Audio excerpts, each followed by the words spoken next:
Now, this is the best part of the entire video, by the way. I want to say that my Houston Texans, best football team ever, best franchise ever, best fan base ever, best team ever, just the best ever. All right, enough gloating. I know you guys came here for other teams, but why not enjoy the great one? Anyways, so that being said, Texans, man, we got a lot of injuries, man. We got Tank Dell out. Miko might not be playing. We know that our franchise QB is not playing. So who we got in the game? We got Richie Mills. D Mills finna go in there and do what he did last year. Go up to Tennessee and take care of business, right? So, well, it's funny you say that, right? As a Texans fan, and of course watching them, I am proud to say that this game against the Titans is going to be really the true tale of the tape for us right now. If we win this game, I make the investment and we go for the playoff picture. If we lose this game, I'm okay with us settling, not going to the playoffs. Because right now, we play the Colts and then we play the Titans again. So obviously it's going to be, 3 divisional games back to back to back for the Texans. So this game is a key matchup. Cool thing about it is that if we win, obviously, we get pushed in the division really far ahead.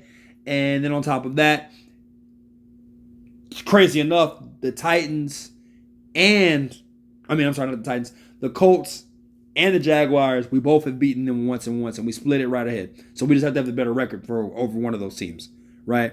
Well, actually, no, Jaguars hold the tiebreaker over us, I think, if I'm not mistaken. The Colts, on the other hand, they might not.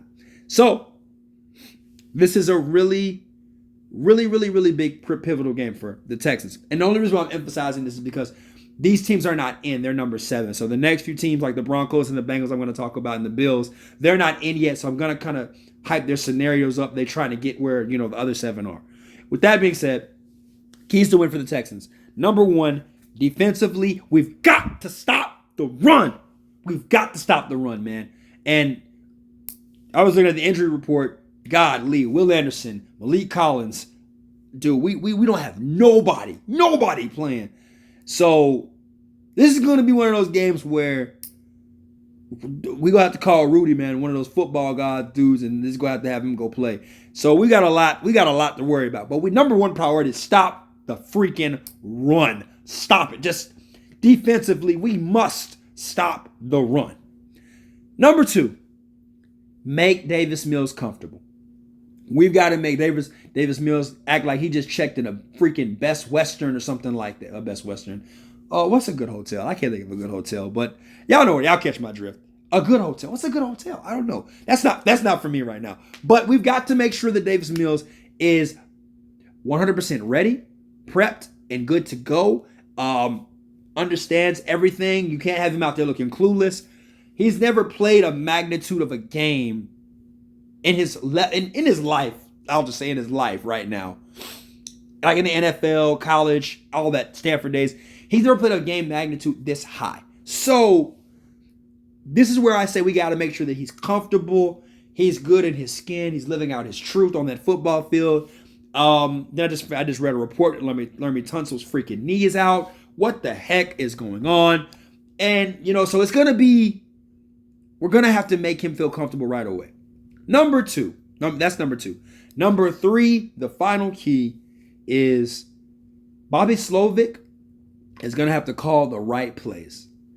Defensively, I think over time we match up really well with Tennessee. We stop Derrick Henry occasionally. I'm going to say occasionally. Not all the time, but occasionally. Will Levis had a really good game against Miami on Monday night as well. So, and they're coming off of a short week, so let's try to use that to our advantage. But Bobby Slovic, keep their defense on the field. We should have both running backs, Dameon Pierce and, of course, Singletary. So we should be fine in that department running the ball. Even if Mike Booth has to come out and play a little bit, I'm okay with that. But, dude, the thing is, we really got to see what the great mind of Bobby Slovic is. We really got to see how good his mind game is. what he can do, how he can make Davis Mills comfortable, how he can utilize Xavier Hutchinson and John Mechie and Brevin Jordan. You're probably wondering, who are these players? Well, guess what?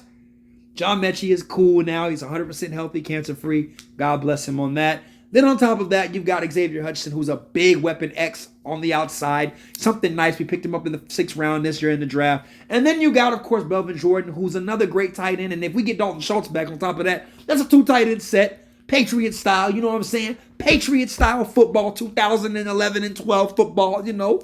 You know what, well, I can't really say him, but we'll say Gronk and the other guy. So you know what I mean? So this is really a big thing for us. Those are the keys that we should have, the 3 keys straight up. Number 1 is stop the run on defense. Number 2 is make sure that Davis Mills checks into the most comfortable offensive line hotel that we have to offer. And then number 3 is Bobby Slovic. Utilize all those skill players that we got because we're going to need them for this game. We're going to need them. That's what we're going to have to do as Texans. We're going to have to take care of business. Straight up. Straight up, man. Who next on my list?